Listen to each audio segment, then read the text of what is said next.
নদীৰ প্ৰবল গৰাখহনীয়াৰ কবলত এতিয়া দিখৌ নদীৰ মথাউৰি আৰু যাৰ ফলত প্ৰায় এক বৃহৎ অঞ্চলৰ ৰাইজে এতিয়া আতংকত ভুগিব লগা হৈছে। আৰু এই মুহূৰ্তত মই উপস্থিত আছোঁ শিৱসাগৰ জিলাৰ দিখৌমুখৰ ৰঘুবাৰী অঞ্চলত। আৰু ৰঘুবাৰী অঞ্চলৰ দাঁতিয়েদি বৈ যোৱা যি দিখৌ নদী আৰু দিখৌ নদী সংলগ্ন যি মথাউৰি, এই মথাউৰি বিগত নৱেম্বৰ মাহত যিহেতু বাৰিষা, দিখৌ নদীৰ প্ৰবল বানত আধা অংশ খহাই নিছিল। আৰু এই মুহূৰ্তত খহনীয়া হোৱা অংশটো মই দেখুৱাম। আৰু বিগত নৱেম্বৰ মাহত যিহেতু আমি সংবাদ পৰিৱেশন কৰিছিলোঁ আৰু অন কেমেৰা দেখা গৈছিল যে বৃহৎ অংশ, এই মথাউৰিটোৰ এক বৃহৎ অংশ দিখৌ নদীৰ প্ৰবল সোঁতত উটি গৈছিল। আৰু যাৰ ফলত কেৱল দিখৌমুখেই নহয়, খনামুখ অঞ্চলৰ প্ৰায় 20খনতকৈ অধিক গাঁৱলৈ শংকা কঢ়িয়াই আনিছিল। আৰু কাষতে থকা এই নামঘৰ, মই এই মুহূৰ্তত সতীৰ্থ মফিদক দেখুৱাবলৈ অনুৰোধ জনাম যে কাষতে নামঘৰ আছে আৰু তাৰ কাষতেই 3-4খনকৈ গাঁও। গতিকে এই গাঁওবাসীয়ে সেই সময়ত জলসম্পদ বিভাগক অনুৰোধ কৰিছিল যে শিৱসাগৰ জলসম্পদ বিভাগে ততাতৈয়াকৈ যাতে এই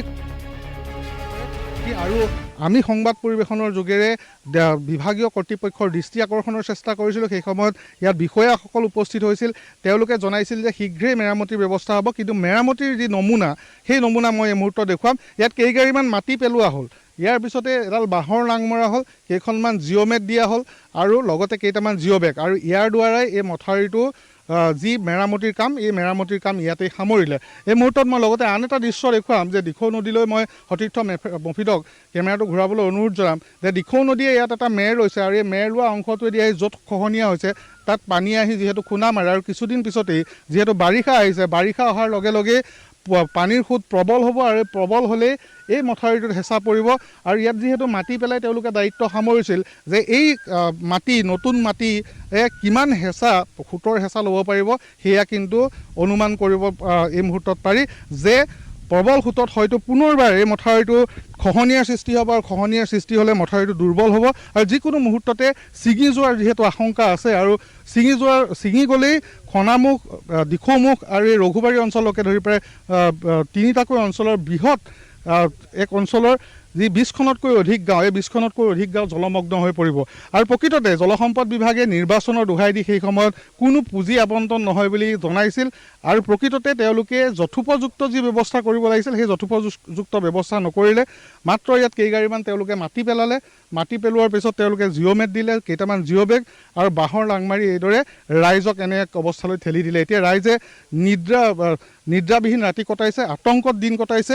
আৰু বৃহৎ অঞ্চলৰ ৰাইজে এই আশংকাত ভুগিছে যে বাৰিষা অহাৰ লগে লগে মথাউৰিটো কেনেবাকৈ ছিগি যাব নেকি, আৰু মথাউৰি ছিগি গ'লে কি বিলাই বিপত্তি হ'ব সেয়া সহজে অনুমান কৰিব পাৰি। স্থানীয় ৰাইজ মোৰ সৈতে আছে, মই এগৰাকী বাইদেউৰ কাষলৈ আহিছোঁ।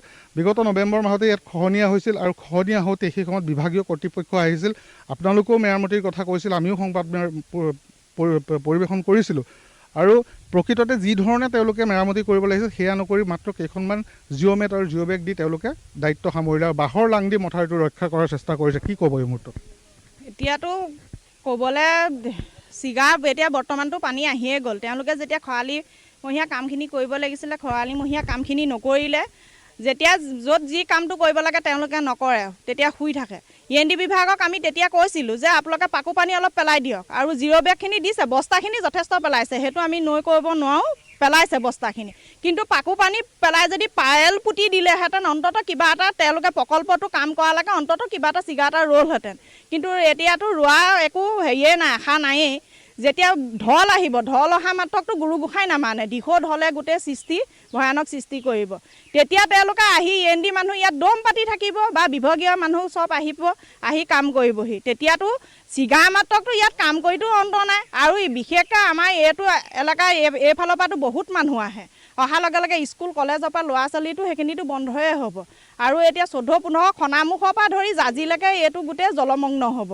আৰু বিশেষকৈ আমাৰ এতিয়া গৰা কিনাৰতে এটা নামঘৰ আছে, সকলোৱে জানে, আমি প্ৰচাৰ চলাই আছে, আপোনালোকে আমি বাইক দিয়ে আছোঁ, দি থাকিও এতিয়ালৈকে একো কামৰ হেৰি নাই। আৰু এতিয়া যেতিয়া বিধানসভা হেৰি হ'ল, BJP চৰকাৰ হ'ল, আকৌ আমাৰ শিৱসাগৰখন যেতিয়া আকৌ যিয়ে নহওক, যি বিধায়কে নাহক, যিয়ে নকৰক, খালি তেওঁলোকে গাড়ী লৈ বহি নাথাকক, যাতে চুকে কাণে য'ত যেনেকৈ কি আছে সেই তেওঁলোকে কৰক।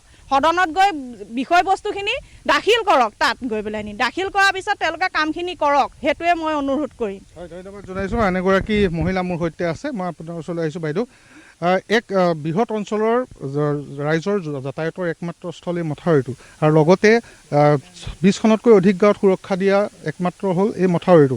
দিখৌ নদী সংলগ্ন, যাৰ অৱস্থা এনেকুৱা, য'ত মেৰামতি কৰিব লাগিছিল তেতিয়া নকৰিলে। গতিকে কি অৱস্থা হ'ব বাৰিষা আহিলে? কি অৱস্থা হ'ব মানে ভাবি আমি আচৰিতে হৈছোঁ বা ভয়ত আতংকিত হৈ পৰিছোঁ।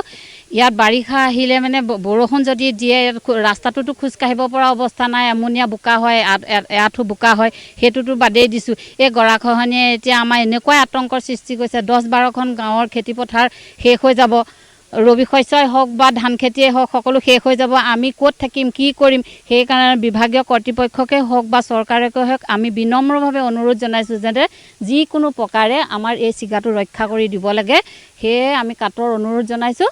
আপোনালোককো ধন্যবাদ জনাইছোঁ আমাক এই এনেধৰণে প্ৰচাৰ। ধন্যবাদ জনাইছোঁ। এই মুহূৰ্তত এগৰাকী ব্যক্তি আছে, অকণমান আগলৈ আহিব আপুনি, যে বাৰিষা অহাৰ লগে লগে দিখৌ নদীয়ে কি ৰূপ লয় এই অঞ্চলৰ মানুহে ভালদৰে জানে।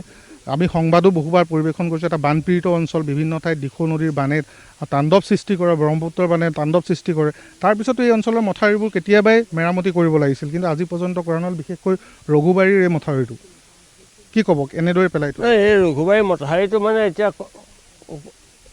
আজি বহুত বছৰে হ'ল বুলি ক'ব পাৰি, একোৱেই কৰা নাই END ডিপাৰ্টমেণ্টে। গতিকে এতিয়া সহায় আহি পেলাই প্ৰায় ইয়াৰ পৰা মথাউৰিৰ পৰা আমাৰ প্ৰায় 2 বিঘামান মাটি আগত নৈখন আছিলে, গতিকে গোটেই সহায় আহি ইয়াৰ পালে। গতিকে END ডিপাৰ্টমেণ্টক বাৰম্বাৰ আমি অনুৰোধ কৰোঁ। বান নিয়ন্ত্ৰণ মন্ত্ৰী কেশৱ মহন্ত আহি চাই গ'ল এবাৰ। তেখেতে কথা দিছে যে মই এইটো আছোঁ, আপোনালোকে চিন্তা নকৰিব। গতিকে তেখেতে কৈ গুচি গ'ল, কিন্তু সামৰিলে তেতিয়াৰ পৰা আজিলৈকে তেনেকৈ থাকিলেই। মানে এনেই পাকো পানী কেইটামান মাৰিলে, মানে বাঁহৰ লাং মাৰিলে, জেং কেইটামান বান্ধিলে, জিৰ' বেগ কেইটামান পেলালে, ত্ৰিপাল এখন মাৰি থৈ দিছে। গতিকে এই ৰাস্তাটো কেনেবাকৈ ছিগিব লাগিলে গোটেই সমগ্ৰ অঞ্চল দিখৌমুখে নালাগে, জাঁজি, সনামুখ, গোটেই গৌৰীসাগৰ, চৰিসাগৰ, জয়সাগৰলৈকে কেৱল ডুবি যাব। গতিকে গোটেই এটা ভয়ংকৰ ৰূপ ধাৰণ কৰিব। গতিকে আৰু ৰঘুবাৰী গাঁৱৰ একমাত্ৰ স্থল মানে এই মথাউৰিটোৱে আছে। গতিকে এই মথাউৰিটো ছিগি যোৱাৰ লগে লগে ৰঘুবাৰী গাঁওখনটো একেবাৰে উটিয়ে যাব বুলি ধৰি লওক। হয়, ধন্যবাদ জনাইছোঁ।